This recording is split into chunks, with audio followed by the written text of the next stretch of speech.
With the key we were given, the gates of the Serpentine ruins will swing wide open for us. The main force is already hidden under a veil of mist. Once the time is right, we'll strike Flora-Wish and start the war. It's been centuries since the Veil fall, since our god left this world. This time, we must discover how to use the scepter and let our god's light shine once more. Those ignorant fools. They have the audacity to call us the Fanatic Wishers. But they have no idea. We carry a sacred mission to revive our god. Sith the Serpent is a liar! She tricked everyone! That's hard to believe. Maybe there's more to the story. It'll be too late for second guesses when misfortune strikes. We must take back the Arosa Scepter. The hands of traitors must not hold our god's power. May the Wishing One's blessings remain. Even though he has long since departed, he still cares for his people and called forth the Serpent to watch over us. Give the scepter to the Divine Envoy! No one's more worthy than Sith! Nikki, the Shadows mentioned the Mistveil War and the Fanatic Wishers. If I remember correctly, all of this actually happened in Wishfield. It seems these shadows really are echoes from the past, living snapshots of history. But there is still one thing that I don't get.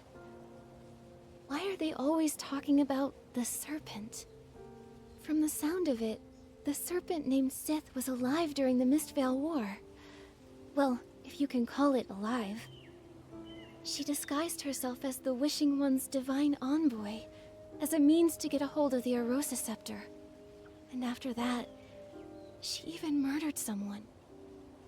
These shadows, could they be the souls of those persecuted by the Serpent? Ghosts trapped here by their regrets? Possibly. Isn't there a Blue Tears legend about returning to yesterday? Maybe that's what it means. Bringing people back from the past. Like these shadows and that mysterious voice. Maybe she's a person who was alive long ago. She mentioned death. Maybe she was one of the victims of the Serpent too. And what we're hearing is an old cry for help. But why would the Blue Tears come find us? Whatever happened to her, it's been centuries. She's probably long gone now. Upstream I drift, soft and light, to yesterday's fading plight. Maybe it's not just a cry for help. Maybe she actually wants us to help make things right. But we still don't know who she is, or what regret she left behind. Nikki, did you hear something just now? That noise. Someone's following us. It came from somewhere over that way. Come on, let's go. Gotcha! All right, spill it. Why were you stalking us? I wasn't stalking you. I was just lurking. Watching what you were doing and trying to figure out these shadows. That's called stalking. I just noticed a bunch of shadows suddenly pop up around the ruins. Then you and this weird cat showed up, and it looked like you could talk to them. So... And nothing at all that links them to the Arosa Scepter. Only a single journal page I found buried in my family's archives. It briefly mentions that divine envoy. From what I gathered, I believe my ancestor might not have joined the Fanatic Wishers out of malice, but for some greater purpose.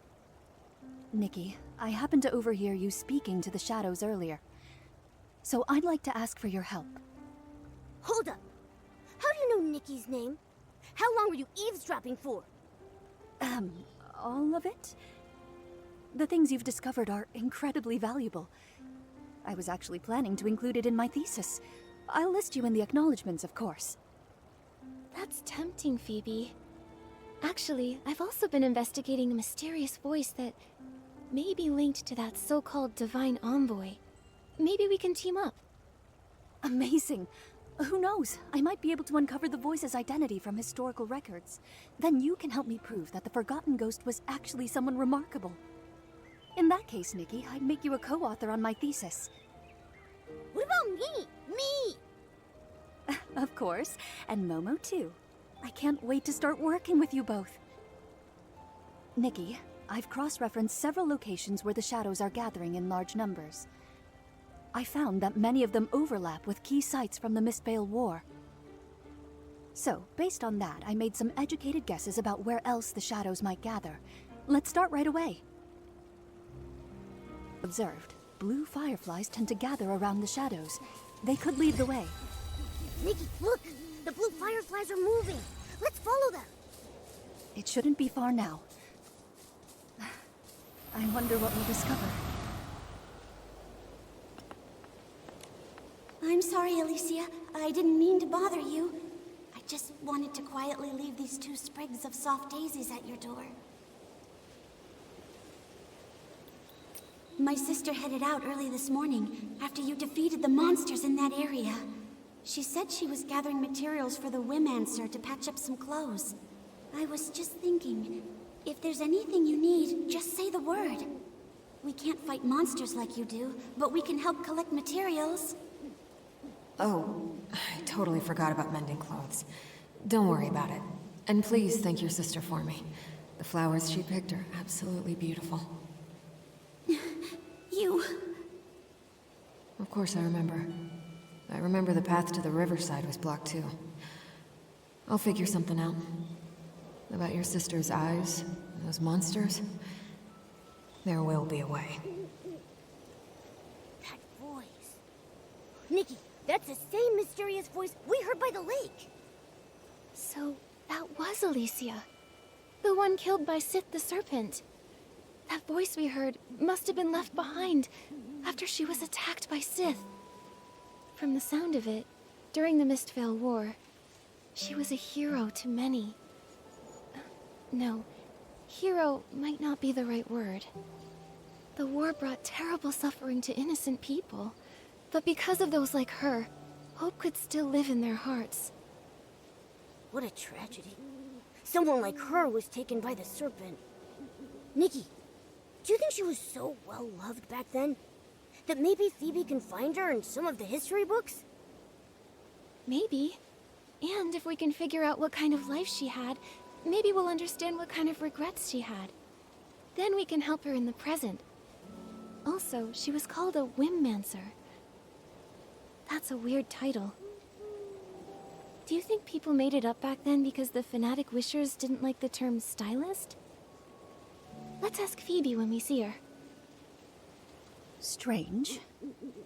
Many of the shadows we passed on the way don't quite match my hypothesis. Nikki, I'd like to check another location later to confirm my hypothesis. Could you help by listening to the nearby shadows and recording what they say? Hey, did you hear? During the last wishing ceremony, people asked the Divine Envoy to grant them shelter. And they actually got it! They say we can all hide in that huge cavern now! The Wishing One really did send an envoy to protect us! There's still hope!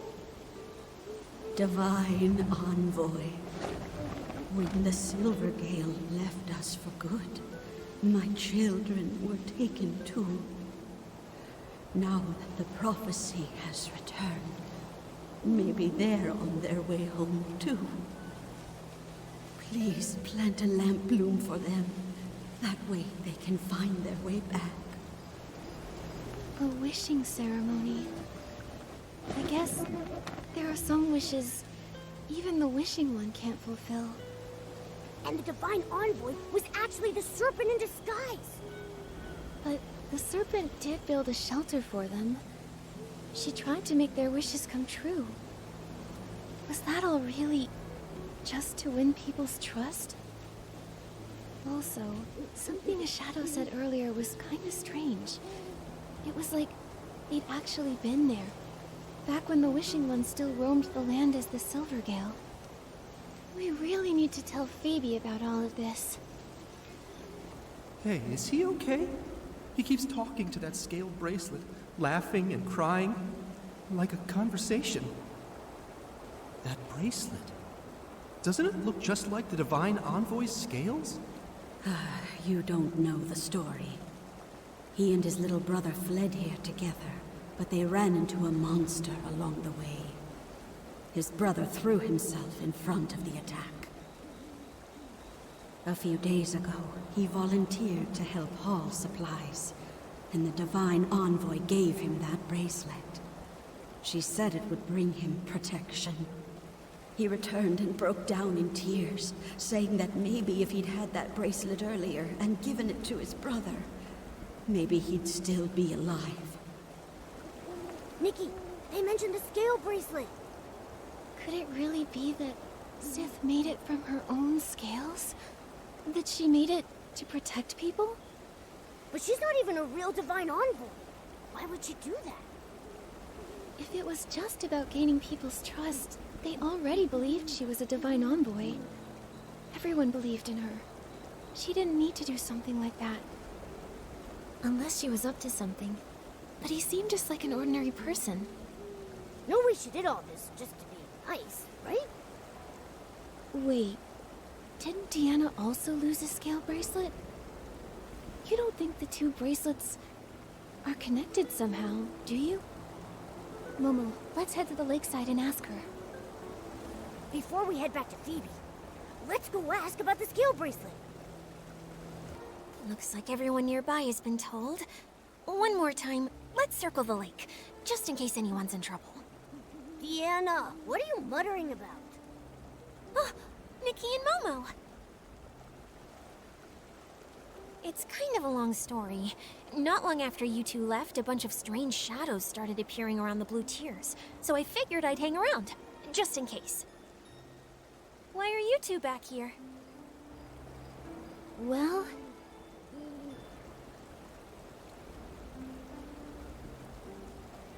This scale bracelet was given to my ancestor a long time ago, when a passing ranger and her companion saved him from a monster. This can protect you from Esslings. Keep it close until you don't need it anymore. That's all the ranger said before hurrying off. So how long would they need it for?